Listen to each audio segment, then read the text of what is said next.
시간 하나님의 말씀을 나누기 원합니다. 전하는 자나 듣는 자나 모두 하나님의 말씀을 듣고 깨닫는 귀한 시간이 될 수 있도록 인도하여 주옵소서.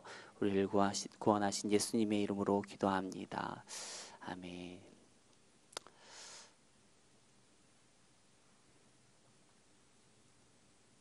여러분, 그 양들을 키우는 그 사람들의 말에 의하면 양들이요 참 그 기억력이 별로 나쁘다고 합니다. 가령 이 양들이 이제 그 양우리로 들어갈 때에 이제 앞에 뭐 튀어나온 나무가 있어서 앞에 간 양이요 이제 그걸 콩 박은 거예요. 그래서 이제 머리에 혹이 날 정도로 콩 박고 나면 뒤따르는 양이 그것을 보고서 이제 안 박아야 되는데 뒤에 있는 양도 가서 또 콩 박고 또 그 뒤따르는 양도 또 가서 또 콩 박고 이런다는 거예요. 양들은요, 이 앞서간 양들의 실수를 통해서 어떤 것들을 전혀 배우지 못하는 것을 우리가 볼 수가 있습니다. 그런데 과연 이러한 것이 양만이 가진 그 어리석은 모습일까요? 그렇지 않습니다. 사람도요, 양처럼 앞선 실수를 보고도요, 똑같은 실수를 다시 범하는 경우가 너무나도 많습니다. 오늘 본문의 여로보암 왕이 그랬습니다. 여러분, 하나님께서요 여호와의 성전을 지은 너무나도 지혜로웠던 어떤 뛰어난 그 솔로몬 왕을 버리고 나라를 갈라서 여로보암에게 나라를 주신 이유가 무엇이겠습니까? 솔로몬이 이방의 많은 아내들을 들이면서 결국 그 아내들을 쫓아서 부패하고 타락하고 결국 우상을 섬김으로 그렇게 된 것 아닙니까? 그렇다면 이 여로보암 왕은 앞서 보았던 그 솔로몬 왕의 어떠한 그러한 잘못된 모습을 보고서 여로보암 왕은 그렇게 살면 안 됐어야 됐어요. 그런데 어떻습니까? 여로보암 왕은 앞서 보았던 솔로몬과 같이 똑같이 타락한 어떠한 그러한 모습으로 나아가고 있습니다. 여러분, 하나님은요 이 여로보암을 세우면서 다윗의 계보가 아니라고 그를 축복하지 않고 어떠한 이렇게 하대하고 그런 것이 아니에요. 다윗의 계보에 섰던 그 왕들과 같이 똑같이 축복하고 또한 격려했었습니다. 오늘 말씀 한번 찾아볼까요? 열왕기상 11장 38절 말씀 우리 같이 한번 찾아보겠습니다. 열왕기상 11장 38절 말씀 같이 있습니다. 내가 만일 내가 명령한 모든 일에 순종하고 내 길로 행하며 내 눈에 합당한 일을 하며 내 종 다윗이 행함 같이 내 율례와 명령을 지키면 내가 너와 함께 있어 내가 다윗을 위하여 세운 것 같이 너를 위하여 견고한 집을 세우고 이스라엘 내게 주리라. 여러분, 이 말씀이 솔로몬에게 하신 말씀이 아니에요. 여로보암 왕에게 한 말씀입니다. 즉 여로보암이요 하나님의 말씀대로 행하고 하나님을 온전히 믿으면 하나님께서 어때요? 다윗을 위하여 세운 것 같이 그의 집을 또한 그의 나라를 견고히 세워주겠다고 분명히 축복의 말씀을 하고 있습니다. 하나님은 이처럼 여로보암 왕을 세우시면서 이렇게 어떤 축복하고 기대하셨는데 그런데 여로보암은 이러한 하나님의 기대를 충족하지 못하는 것을 봅니다. 오늘 본문을 통해서요 왜 여로보암 왕이 후대의 악한 왕으로 어떤 표현이 되면서 그렇게 모든 것이 여로보암의 죄, 여로보암의 길 이렇게 불리면서 나아갈 수밖에 없었는지 같이 한번 살펴보기 원합니다.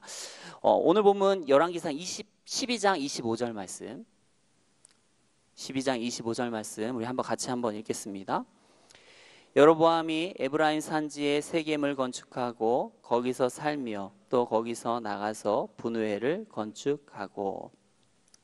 먼저 여로보암은요 예루살렘에서 북쪽으로 한 50km 정도 떨어져 있는 그 세겜으로 이제 수도를 정했습니다. 이 세겜이라고 하는 것은요 아브라함이 이제 가나안 땅에 들어가서 처음 제단을 쌓았던 곳이에요. 어떤 종교적으로 굉장히 의미가 있는 곳이죠. 그런데 그런 곳을 이제 어떤 수도로 삼았다라고 하는 것은 또 굉장히 좋은 의도인 거죠. 그러다 보니까 굉장히 이것이 어떤 여로보암이 행한 지적 중에 가장 유일하게 잘한 것으로 보여지나 그나마 이것도요 그 열왕기상 우리 14장 17절에 한번 보겠습니까? 열왕기상 14장 17절 말씀에 보면 우리 한번 같이 한번 읽어보죠. 여로보암의 아내가 일어나 디르사로 돌아가서 집 문지방에 이를 때 그 아이가 죽은지라. 이 내용이 무엇인가 하면요, 여로보암의 아들 아비야가 병들어 죽어가고 있었습니다. 그러자 이 병을 고치기 위해서 수많은 어떤 의사들을 찾아다니고 했지 않았습니까? 근데도 이게 해결이 안 되는 거예요. 그래서 이거는 종교적으로 해결해야 되는 거구나 하고서 이제 하나님을 다시 찾기 시작을 하는데, 어떠한 사람을 찾는가 하면 자신에게 제일 처음 이제 왕이 될 거라고 전해주었던 아이야 선지자를 찾아가게 됩니다. 그리고 그 아이야 선지자에게 가서 이제 아내를 보냈다가 그 아내가 이제 다시 집으로, 왕궁으로 돌아오는 장면인데, 근데 그 지금 왕궁에 있는 장소가 어디예요? 디르사예요.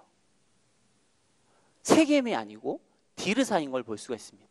즉 지금 이 수도를 어떠한 정하고 나서, 그러니까 왕권을 이렇게 받고 나서 얼마 지나지 않아 다시 수도를 다른 곳으로 바꾼 거예요. 디르사로 바꾼 것을 우리가 볼 수가 있습니다.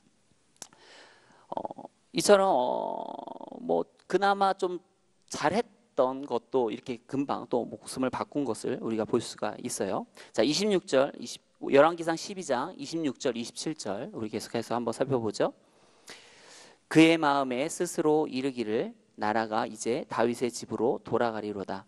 만일 이 백성이 예루살렘에 있는 여호와의 성전에 제사를 드리고자 하여 올라가면 이 백성의 마음이 유다 왕 된 그들의 주 르호보암에게로 돌아가서 나를 죽이고 유다의 왕 르호보암에게로 돌아가리로다 하고. 여러분, 그 솔로몬이요, 그 하나님의 성전을 예루살렘에 건축하고 나서 이 예루살렘의 성전은 한 30여 년 정도 어떤 온 나라의 백성의 신앙 그리고 예배 중심지로 자리를 잡았습니다. 그러다 보니까 이 나라가 이제 남유다와 북이스라엘로 나눠졌다 하더라도 이 북이스라엘 사람들이 예배를 드리려면 어디로 오겠어요? 그동안 예배를 드렸던 당연히 이 예루살렘 성전으로 오겠죠. 그러다 보니까 이 적어도 1년에 3번, 뭐 유월절, 오순절, 초막절, 이때에는 이제 예배를 드리기 위해서 반드시 북이스라엘 사람들은 다들 이 남유다에 있는 예루살렘 성으로 와야 되는 것이죠. 그런데 이것을 보고 여로보암이 불안해합니다. 어떤 것을 불안해하는가 하니까 사람들이 저렇게 내려갔다가 다시 안 올라오면 어떡하지? 하는 이제 불안을 갖는 거예요. 왜 그런가 하면 우리도 그러잖아요. 교회가 이렇게 뭐 구서동에 있다가 이렇게 오면 구서동에 살다가도 여기 교회가 일로 왔으니까 이렇게 따라오는 사람들이 있지 않습니까? 그런 것처럼 어떤 자꾸 이렇게 남유다에 있는 예루살렘에 있는 성전을 자꾸 드나들다 보면 이 사람들이 내려갔다가 안 올 수도 있겠다 하는 그러한 생각을 한 거죠. 그리고 두 번째로 이 사람이 생각한 게 무엇인가 하면 사울의 아들 그 이스보셋이 어때요?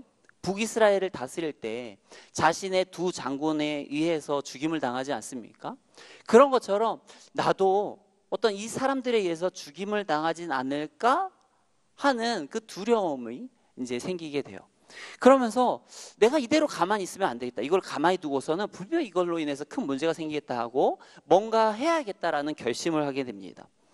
여러분, 머리가 너무 좋아도 탈이에요. 뭔 말인가 하면 굳이 생각하지 않아도 되는 거예요. 사실 이런 문제는 일어나지 않을 일입니다. 어떻게만 하면 여로보암이 정말 하나님께서 자신에게 약속해 주었던 대로 하나님을 잘 믿고 하나님의 뜻대로 행하기만 하면 이런 일들은 일어나지 않을 일입니다. 그런데 어때요? 일어나지도 않을 일을 지금 사서 고생하고 고민하며 해결을 할 방법을 찾고 있다라는 거예요. 그런데 이것이 결국 무엇인가 하면 하나님의 약속을 믿지 못하고 바라보지 못하다 보니까 결국에 이러한 어떠한 자신의 생각하는 어떠한 문제들을 인간적인 생각으로 해결하려고 하다 보니까 결국 해결하겠다고 두는 수들이 다 악수예요. 하나님의 진노를 사는 일들입니다. 자, 한번 볼까요? 어떠한 악수를 두는지 28절, 29절 말씀 같이 한번 읽습니다. 이에 계획하고 두 금송아지를 만들고 무리에게 말하기를 너희가 다시는 예루살렘에 올라갈 것이 없도다. 이스라엘아, 이는 너희를 애굽 땅에서 인도하여 올린 너희의 신들이라 하고 하나는 베델에 두고 하나는 단에 둔지라. 지금 보면 이 28절에 나오는 내용이 어디서 많이 보았던 내용 아닙니까? 맞죠? 어디서 봤던 거예요? 출애굽기에 나왔던 모세가 시내산에 올라가서 한 40일 동안 내려오지 않자 모세 죽었나 보다. 그럼 우리는 어떡하지? 우리를 인도해야 될 신을 만들어내 하면서 만들었던 이 아론이 만들었던 게 뭐예요? 금송아지 아니었습니까? 그런데 이 아론이 행한 모습을 그대로 따라하고 있어요. 금송아지를 만들면서 뭐라고 말해요?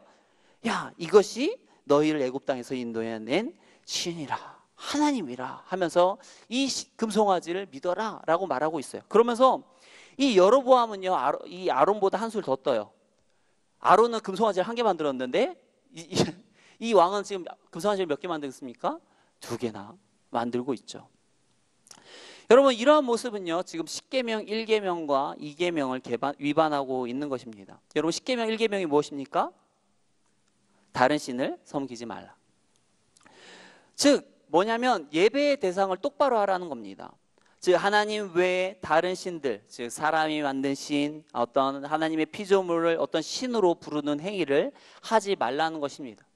여러분, 그리고 두 번째는 무엇입니까? 우상을 만들지 말라는 거죠. 즉 하나님을 예배할 때에 올바른 예배를 드리라고 하는 것입니다. 즉 어떤 형상을 제작하거나 형상을 숭배하거나 형상에게 어떤 예배하는 그러한 행위를 하지 말라는 것입니다. 이처럼 하나님께서는 어떻게 해요? 분명히 십계명을 통해서 그 어떤 형상도 만들지 말고 그 형상에게 절하지도 말고 예배하지도 말라고 했음에도 불구하고 어떻게 합니까? 이 여로보암은 이 형상을 만들어 이것이 하나님이라고 말하고 그것을 섬기려고 하고 있어요. 여러분, 사람들은요, 이처럼 보면 어떤 특징이 있는가 하면 자꾸 뭔가를 보고서 믿으려고 하는 성향이 있어요. 눈에 보이는 것들을 어떤 형상으로 만들어서 그리고 그것이 마치 나를 인도해 주신 거냐 어떤 보고서 믿으려고 하는 성향이 있습니다. 그런데 우리가 이 믿는 방식은 눈으로 보고서 믿는 방식이 아닙니다. 우리는 어떻게 믿어요? 들음으로써 우리는 믿는 거예요. 여러분, 신명기 6장 3절에서 5절 말씀에 보면 이게 쉐마 말씀이죠. 여기에서도 보면 어떻습니까? 이스라엘아, 듣고 삼가 그것을 행하라. 그리하면 내가 복을 받고 내 조상들의 하나님 여호와께서 내게 허락하신 같이 젖과 꿀이 흐르는 땅에서 내가 크게 번성하리라. 이스라엘아, 들으라. 우리 하나님 여호와는 오직 유일한 여호와이시니 너는 마음을 다하고 뜻을 다하고 힘을 다하여 내 하나님 여호와를 사랑하라. 쉐마 이스라엘, 들으라 이스라엘아. 들으라예요. 우리는 들음을 통해서 믿음을 얻는 겁니다. 그런데 자꾸 이방 사람들은 어떻게 합니까? 자꾸 뭔가 지혜로운 척하면서 형상을 만듭니다. 로마서 1장 22절 23절에 보면 어떻게 합니까? 스스로 지혜 있다 하나 어리석게 되어 썩어지지 아니한 하나님의 영광을 썩어질 사람과 새와 짐승과 기어다니는 동물 모양의 우상으로 바꾸었느니라. 어떻게 해요? 자꾸 어떤 그 하나님을 어떤 썩어질 어떤 그런 형상으로 어떤 뭐 부처가 되었던 어떤 성모 마리아가 되었건 자꾸 어떤 눈에 보이는 것들로 바꾸는 것들을 보게 됩니다. 이것이 다 그 사단의 역사인 거죠. 그렇지만 로마서 10장 17절에도 보면 뭐라고 말합니까? 우리의 믿음은 어디서 납니까? 믿음은 들음에서 나며 들음은 그리스도의 말씀으로 나는 거죠. 우리는 보아야 사는 것이 아니고 들어야 사는 자들입니다. 들어야지 우리가 믿음이 생겨지는 것이지 뭐 본다고 만진다고 우리가 믿음이 생겨지는 것이 아닌 것이죠. 여로보암의 두 번째 잘못은 무엇인가 하면 예루살렘 성전을 대신할 제단을요 베델과 단에 세운 것입니다. 여로보암은요 이 언약궤가 있죠. 언약궤를 대신할 어떤 금송아지를 만들고 북이스라엘 백성들에게 말합니다. 얘들아, 백성들아, 너희들이 수고스럽게 굳이 예루살렘에 갈 필요가 없다. 가까운 이 베델과 단에 가서 예배를 드려라. 그러면서 금송아지나 언약궤나 별 차이가 없다라고 하면서 뭐 급하니까 당장 뭐 그 약식으로라도 이렇게라도 드리는 것이 좋지 않겠니? 라고 말합니다. 이로 인해서요 북이스라엘의 어떠한 백성들은요 저 멀리 어떤 그 예루살렘에 가지 않고 가까운 단과 어떠한 베델에서 예배를 할 수 있게 되었습니다. 이것은 북이스라엘 백성들의 입장에선 너무나도 편리한 일이죠.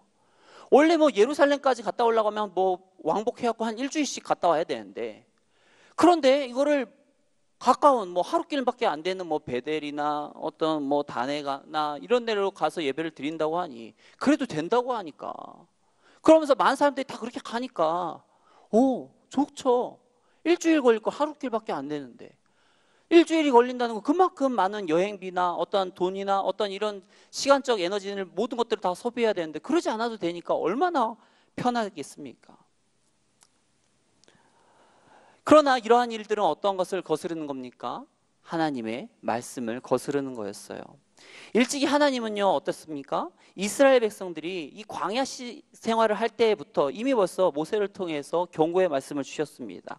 신명기 12장 13절 14절 말씀 같이 한번 읽습니다. 너는 삼가서 내게 보이는 아무 곳에서나 번제를 드리지 말고 오직 너희의 한 지파 중에 여호와께서 택하실 그곳에서 번제를 드리고 또 내가 내게 명령하는 모든 것을 거기서 행할지니라. 하나님은요 예배할 장소를 정해 주셨어요. 예배할 장소는 예루살렘이에요. 이들에게 예배할 장소를 정해 줬습니다. 그러니까 하나님께서 정해 주신 곳에 가서 예배를 드려야 되는데 지금 여로보암 왕은요 하나님이 정해 주신 곳이 아닌 자기가 원하는 곳에다가 가서 그냥 편하게 예배를 드리라고 하고 있습니다. 그런데 이러한 문제는요 여로보암에게만 있는 것은 아니에요. 바로 그를 따르는 백성들에게도 문제가 있습니다. 왜냐하면 시편 1장 1편에 보면 1편 1절에 보면 뭐라고 나와 있습니까? 복 있는 사람은 누구의 꾀를 따르지 않아요?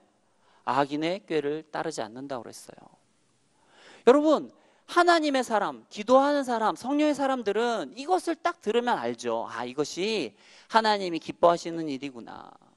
아 이것이 하나님께서 기뻐하는 일이 아니구나 하는 것을 알겠죠. 그럼 어떻게 해야 돼요?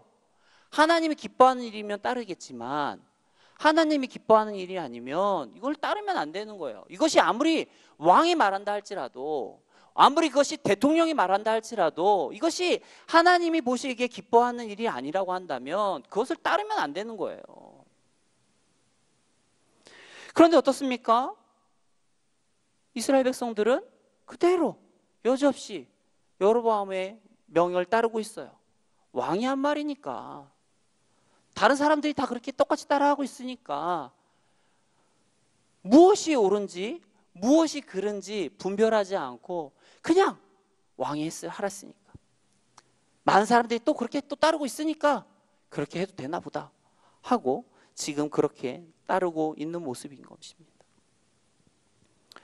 여러분 우리는 늘 어떤 이 편한 것으로부터 오는 유혹을 우리는 견뎌내야 됩니다.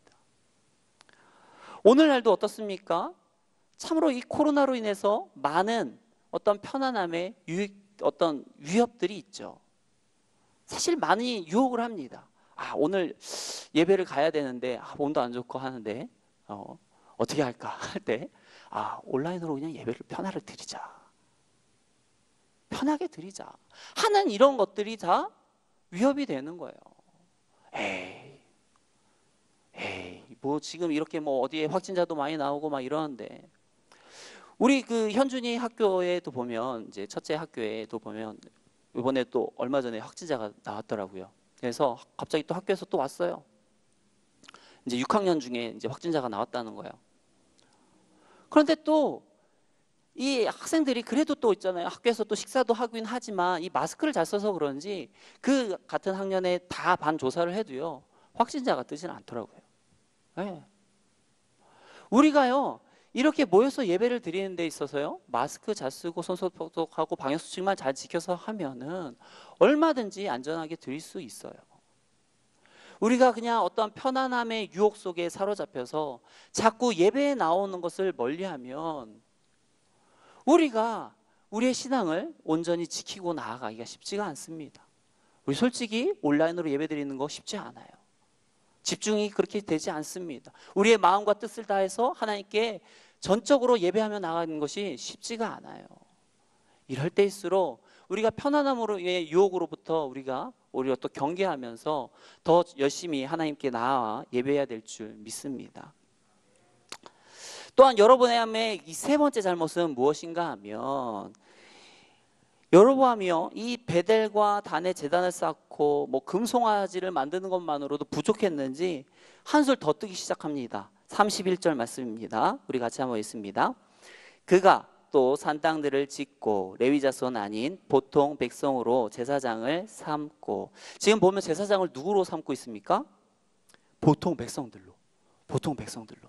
여러분, 제사장은요 아무나 이렇게 세우는 게 아니에요. 제사장은 반드시 레위인 중에서, 그것도 그 레위인들 중에서도 특별히 누구의 자손들만 할 수 있냐면 아론의 자손들만 할 수 있는 게 제사장이에요.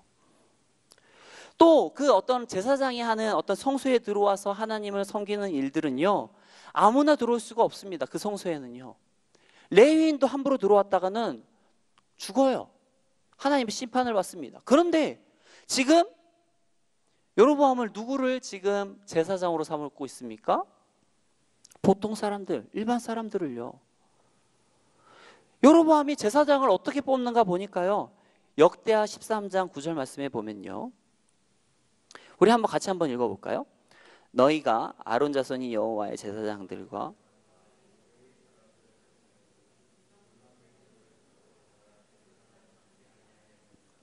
누구를 막론하고 어린 수송아지 한 마리와 수장 7마리를 끌고 와서 장림을 받고자 하는 자마다 허무한 신들의 제사장이 될 수 있도다. 어떻게 하면 됩니까? 그냥 수장 한 마리, 송아지 한 마리, 수장 7마리만 데리고 오면 누구나 제사장이 될 수 있어요. 그냥 재물만 가지고 오면, 돈만 가지고 오면 제사장을 할 수가 있는 거예요. 그런데 왜 여로보암이 이런 결정을 했겠습니까? 여로보암이 지금 말도 안 되는 일들을 하고 있거든요, 자꾸. 맞죠? 예배드리는 장소나 어떤 금송아지를 막 섬기라고 하고 하니까 하나님의 말씀을 아는 이러한 레위 자손들이 그거에 대해서 지금 반발을 하니까 그러는 거예요. 그래서 이 여로보암이 이 레위 자손들이 자꾸 반발하니까 얘들을 지금 제끼고 자신들이 이 하나님의 일을 감당할 제사장들을 다시 뽑겠다고 하면서 다 지금 물갈이하고 있는 것입니다.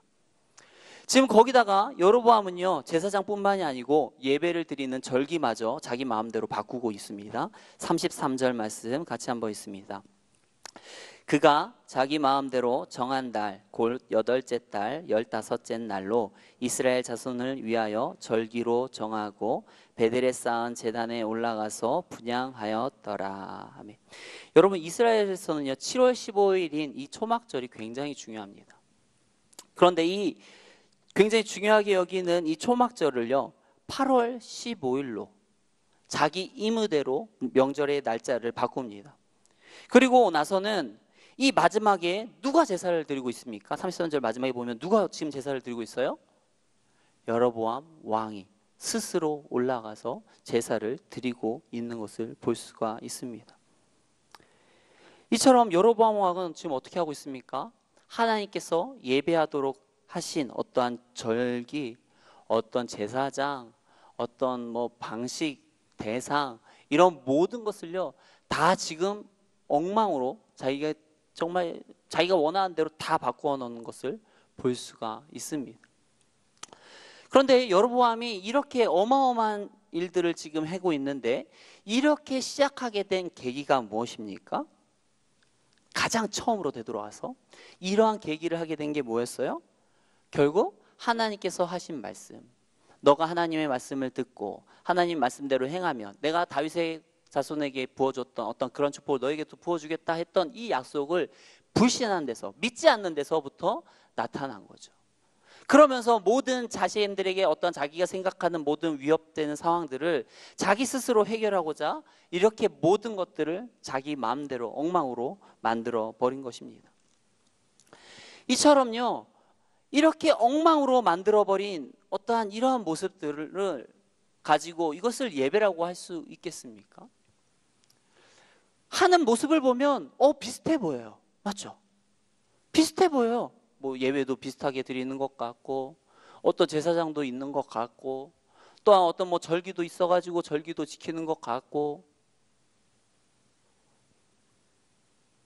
비슷한데 진짜는 아니죠. 가짜예요. 가짜는 진짜를 이렇게 따라하고 모방을 합니다. 여러분, 우리가 가짜인 이단을 믿고서 우리가 천국 갈 수 있습니까?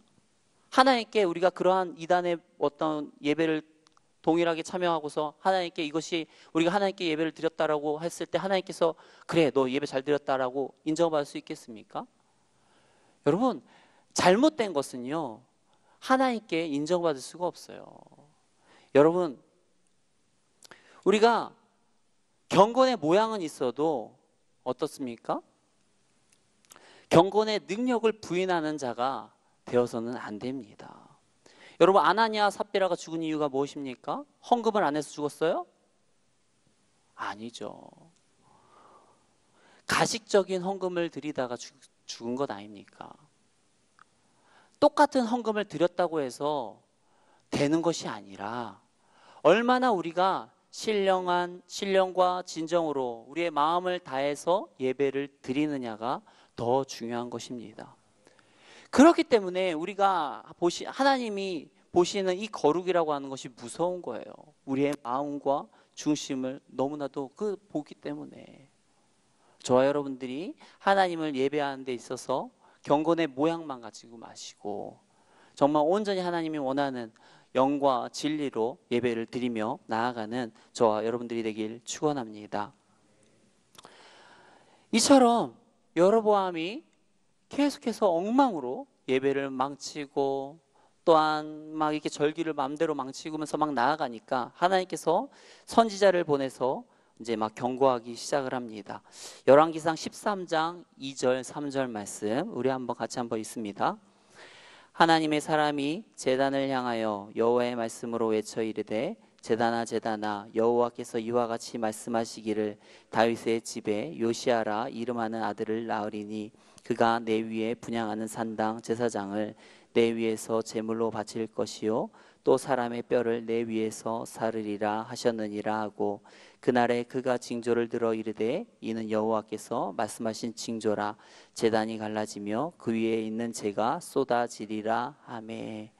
이것이 무슨 말입니까? 너의 제사는 틀렸어. 너가 지금 드리는 것은 하나님이 기뻐하시는 거 아니야 하면서 너는 장차 심판이 임할 거야 라고 지금 말하고 있습니다.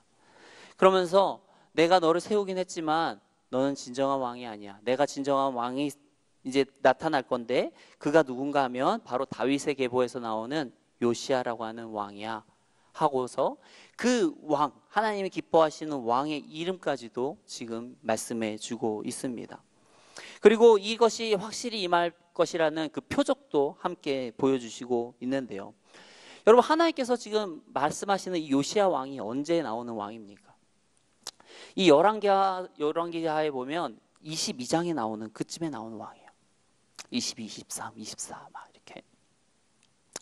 이렇게 열왕기하 마지막 부분에나 나오는 왕의 이름을 이 하나님께서 가르쳐 주시면서 말씀하시는 이유가 무엇인가 하면 이 요시아 왕은요 바로 이 유다 왕국 말기에 가장 훌륭했던 왕입니다.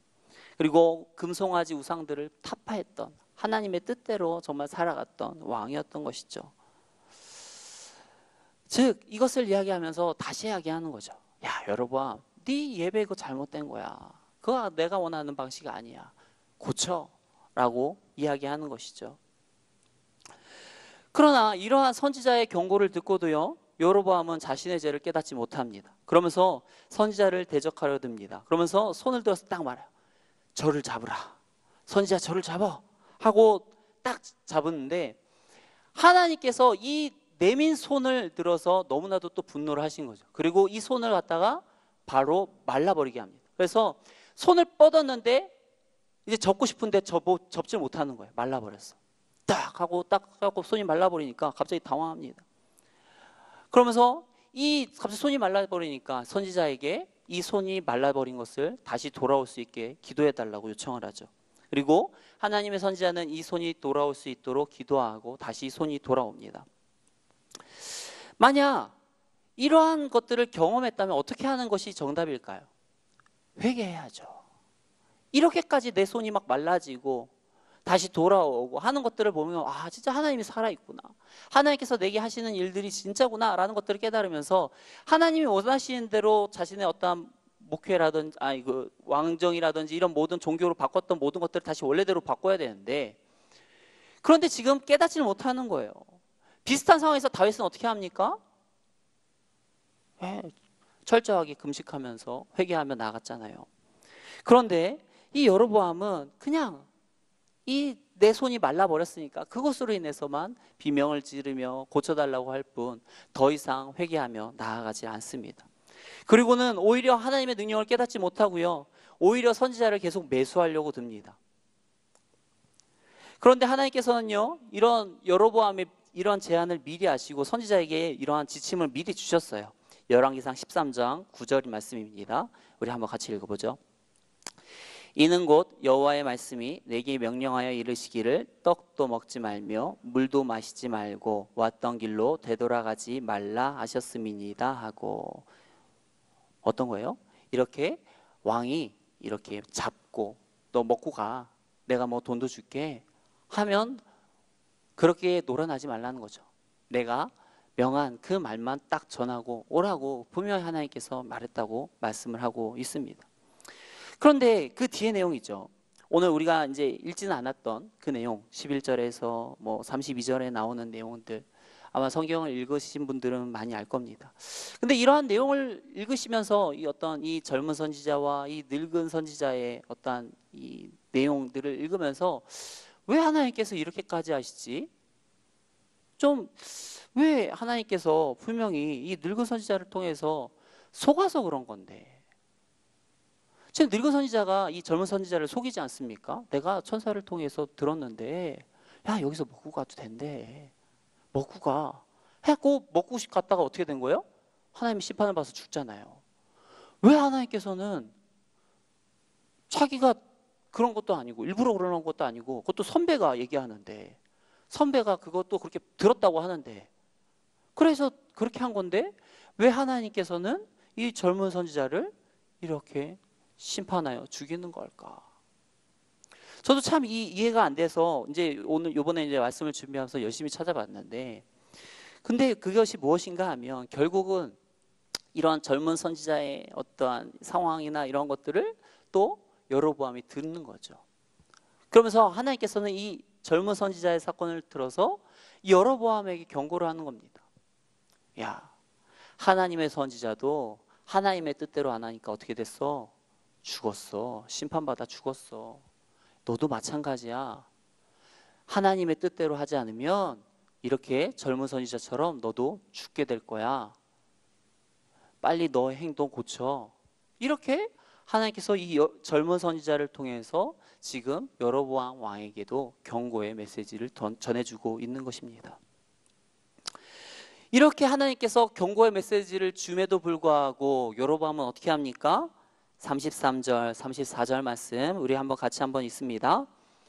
여로보암이 이 일 후에도 그의 악한 길에서 떠나 돌이키지 아니하고 다시 일반 백성을 산당의 제사장으로 삼되 누구든지 자원하면 그 사람을 산당의 제사장으로 삼았으므로 이 일이 여로보암 집의 죄가 되어 그 집이 땅 위에서 끊어져 멸망하게 되니라.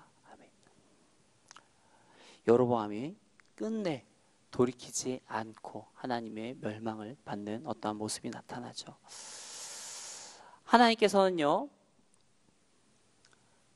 사람이 잘못했다고 바로 야 너 그거 하지 말라고 그랬지 하고서 바로 막 이렇게 회초리 때리고 매를 들고 심판하고 그러시는 분이 아닙니다.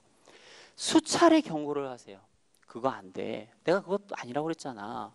그거는 잘못된 거야. 선지자를 통해서 어떤 사건들을 통해서 계속 하나님을 경험할 수 있도록, 또 하나님의 뜻을 알 수 있도록 계속 경고의 메시지를 줘요. 하나님은요, 설령 죄인이라 할지라도 그 죄인이 어떠한 그 죄의 심판대로 멸망하는 것을 원치 않으십니다. 어떻게 해서든 죄인이 구원을 받기를 원하시는 선하신 분이 바로 우리가 믿는 하나님이에요. 우리도 마찬가지입니다. 우리가 죄를 짓 때마다 어떻게 해요?